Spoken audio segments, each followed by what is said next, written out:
The Spanish announce table. Powerhouse Hobbs took on Lee Johnson. He gets the essentially squash match victory, but then post match, let's get into it. This is in my opinion the highlight of the show. Taz was on commentary putting over Powerhouse Hobbs. Powerhouse Hobbs looked like $1 million, gets the victory. We're all doing great. Taz grabs a microphone, paraphrasing here, says to the crowd and to the executives at AEW, "Hey, you assholes, I have this FTW championship. It's time that you motherfuckers take this serious. And if you don't take it serious, I'm not leaving this ring." He gets so upset. Will Hobbs, Powerhouse Hobbs, actually leaves the ring because Taz says, "I got some business that doesn't necessarily need you here. So, great job, but you can rest up a little bit." Bricks. Yeah. Well, yeah, in the nicest way possible. It wasn't a heel turn on Powerhouse, but this is an executive promo here. So I need the whole ring to myself. Right. Anyhow, he just shit talks how AEW is not taking him serious or the belt serious. It has a lineage going back to ECW at the Hammerstein Ballroom where you're currently at. And it brings out Cody. Cody does the whole, "this is a real thing to me." He's on headset, takes off the headset, comes into the ring, and this is where it gets good, right? Now we're getting, hey, to make you happy, Taz, next week it'll be me and Darby Allin taking on Powerhouse Hobbs and Ricky Starks. And Taz is like, fuck off. Like, that's not good enough. That's not where this ends. Take this belt serious.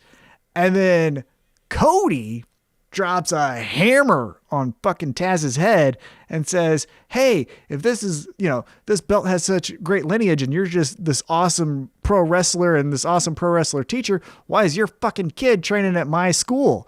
And Taz, that's when he said, "You've crossed the line, motherfucker." Now, I don't know if he said motherfucker, but he got in his face and said, "You crossed the line." They didn't go on mics to say this. They went off mic. It was face to face. Highly uncomfortable. Cody does the number one thing you're not supposed to do, turns his back on Taz, and we get to see the Taz mission that we haven't seen probably since 2002, I would assume, because again, we don't fact check. Taz chokes out Cody. He then powders out as people come to break it up. What did you think of this incredible segment? Man, they were firing on all cylinders. Whatever they tapped into, man, it felt like they wanted to it felt like Taz was going to murder him. It really did feel like he was going to shank him with a pin in his neck. This is an interesting storyline because both men have valid points, right? Because Cody's saying, "Hey, cool, Taz, we love you here. Have whatever fucking belt you want, but we have real belts. Yeah, you brought it from your house, dude. We have real belts here. It's the World Championship. It's the TNT Championship, Tag Champs, Women's Championship. It's not this fucking thing." Taz on his side is like, right, but Taz on his side is saying, "Look, we want to add credibility to a new company. You know what adds credibility? A title that has lineage before this company even fucking existed." Where do you go, right? Both sides have valid points. But then this is the part that I found interesting. The babyface breaks the fourth wall and says, "Why is your kid training in my school if you're supposed to be so fucking good?" That's not something you cheer.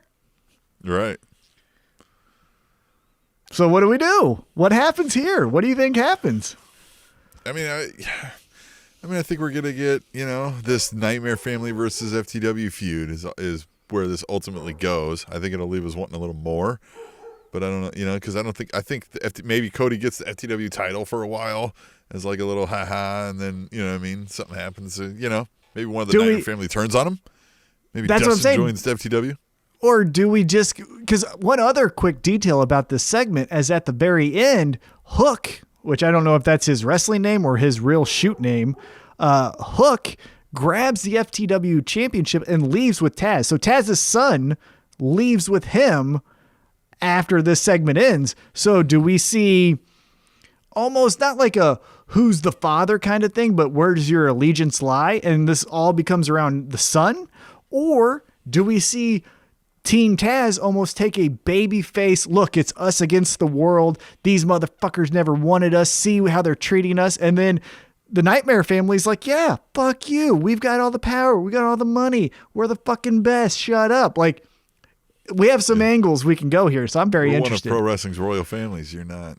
Exactly. So I like where this is going. This is a good eye-catching segment, a very fun promo. Cody does these really well. Go back if you rewind a couple weeks ago when the lady interrupted him. I can't remember her name off the top of my head. Cantrell. What's her first name? Jade Cargill. Jade Cargill. Yeah. Not even close. Nailed it.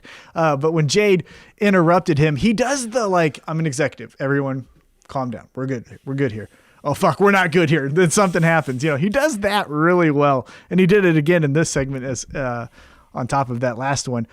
I'm interested. The Spanish announce table.